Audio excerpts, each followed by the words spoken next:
अस्सलाम वालेकुम, welcome back to एक बीवी की डायरी। और आज हम बनाने जा रहे हैं बहुत ही मज़े के नान, जिसका नाम है चिकन चीज़ी नान। और सबसे पहले हम लोग स्टार्ट करेंगे अपनी डो को प्रिपेयर करने से। और इसके लिए हम लोगों को चाहिए 2 कप मैदा। अगर आप अच्छी डो चाहते हैं तो सेम क्वांटिटीज़ को यूज़ कीजिएगा ताकि आपकी बेस्ट और बिल्कुल परफेक्ट डो बने। उसके बाद हम लोग इसमें डालेंगे half table spoon of sugar. और अगर आप पाउडर्ड शुगर ले रहे हैं तो उसमें भी आप लोगों ने क्वांटिटी अपनी सेम ही रखनी है। उसके बाद बारी आ जाती है सॉल्ट की। और इसमें हम लोग डालेंगे almost 2 to 3 pinches of salt. Yeast आपने बहुत ध्यान से प्रॉपर 1 टेबल स्पून ही डालनी है।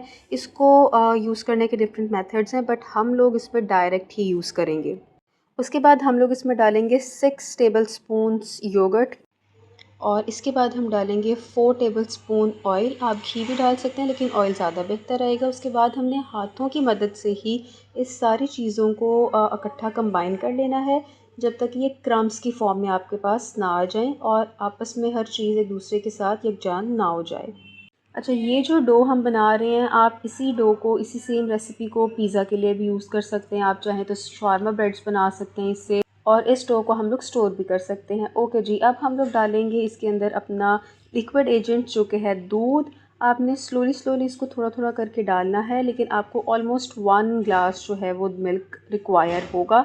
इस टाइम पे आपको लगेगा कि ये बहुत ज़्यादा लिक्विड ही हो गई है, लेकिन जितना आप इसको जो है वो नीट करेंगे उतना ही ज़्यादा ये आपके सामने अच्छी शेप में आना स्टार्ट हो जाएगी। ऑलमोस्ट 5 to 6 मिनट्स तो लगेंगे ही, और ये इस शेप में आना स्टार्ट हो जाएगी और हमें पता चल जाएगा कि अब ये हमारी डो जो है वो रेडी है। उसके बाद हम लोगों ने इसके ऊपर सरफेस पे ऑयल को लगा देना है, ताकि हमारे पास डो जो है वो इतनी ही सॉफ्ट रहे जितनी इस टाइम पे है। और उसके बाद हम लोग इसको अच्छे से कवर करके माइक्रो में या ढककर हम इसको इसी तरह रख देंगे। और अब बारी है फ्लेम ऑन करने की। फ्लेम ऑन करने के बाद हम रखेंगे इसके ऊपर अपना पॉट में हम लेंगे थोड़ा सा पानी। और उसके बाद हम डाल देंगे 1 कप ऑफ चिकन क्यूब्स। अगर आप चाहें तो पूरा ब्रेस्ट पीस भी ले सकते हैं। और उसके बाद हम डालेंगे इसके अंदर 1 टेबल स्पून नमक और few pinches of black pepper. और उसके बाद हम इसको बॉईल हो लेने देंगे। और अब बारी है मेरे रोने की, आई मीन प्याज काटने की। जो घर की ख़वातीन है वो मेरी बात से रिलेट कर पा रही होंगी। मुझे अच्छी तरह याद है, जब मैंने नया नया खाना बनाना स्टार्ट किया और सीख रही थी, तो मुझे सबसे ज़्यादा मुश्किल काम प्याज काटना ही लगता था। लेकिन विद पैसेज ऑफ टाइम अब ये भी इतना मुश्किल नहीं लगता। और अगर आप में से किसी के पास कोई अच्छे हैक है या कोई ट्रिक है जिससे आपके आंसू ना आए और आप इजीली इसको काट लें, चॉप कर लें, तो ज़रूर मुझे कमेंट सेक्शन में बताइएगा, ताकि मेरे लिए अगली दफ़ा ये काम और ज़्यादा आसान हो जाए। चलें जी, फाइनली प्याज़ों के बाद हम आ जाते हैं लहसुन को काटने।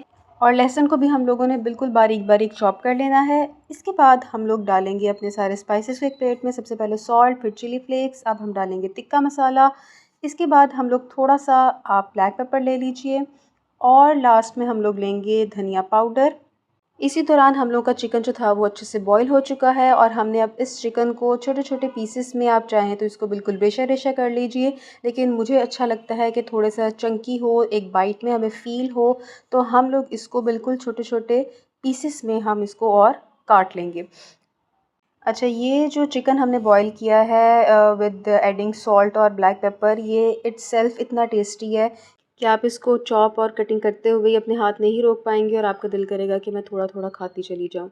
चलिए जी, बातों ही बातों में हमारा चिकन जो था वो बिल्कुल छोटे छोटे पीसेस में हो गया है। अब हम दोबारा से अपने पॉट में थोड़ा सा ऑयल डालेंगे, और ये जो हम लोगों ने गार्लिक और अनियन हम लोगों ने चॉप किया हुआ है, हमने उसको बारी बारी अपने ऑयल में डाल के थोड़ा थोड़ा सा सौते कर लेना है। सबसे पहले गार्लिक डालेंगे, उसके बाद हम डालेंगे अनियन।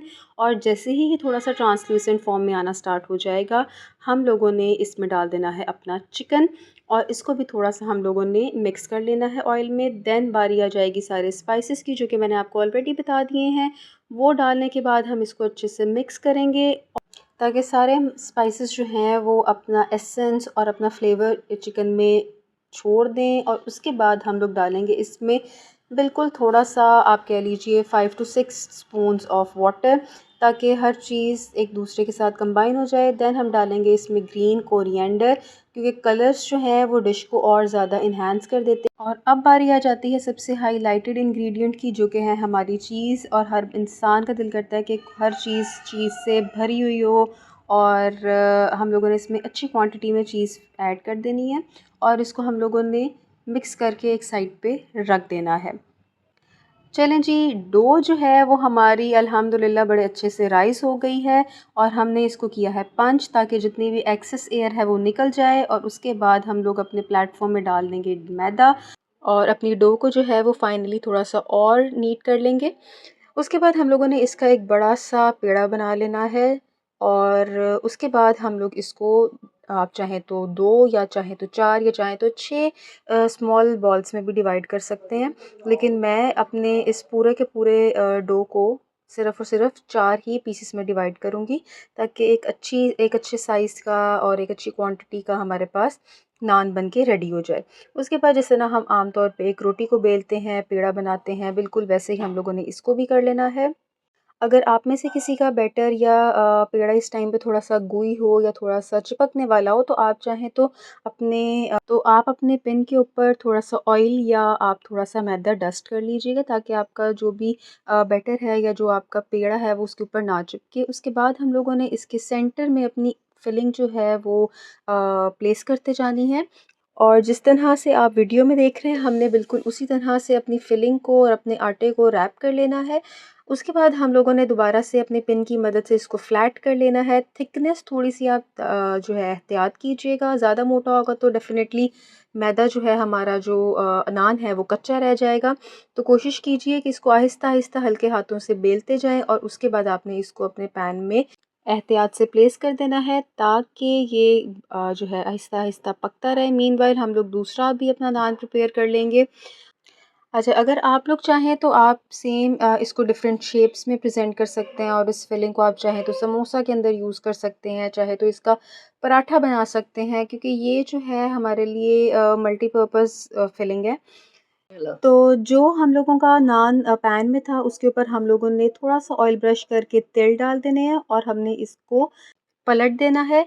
और जब दूसरी साइड पक रही है तो हमने दोबारा से अपने जो दूसरा नान था उसको कंप्लीट कर लिया है।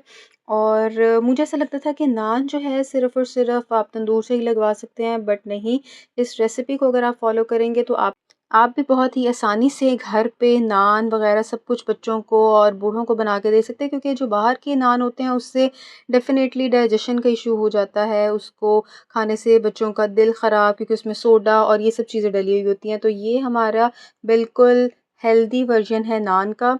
और उसके बाद हम लोगों ने जो अपना नान पैन में रखा हुआ था वो बिल्कुल तैयार हो गया, उसको हम लोगों ने अपनी डिश में ले लिया है।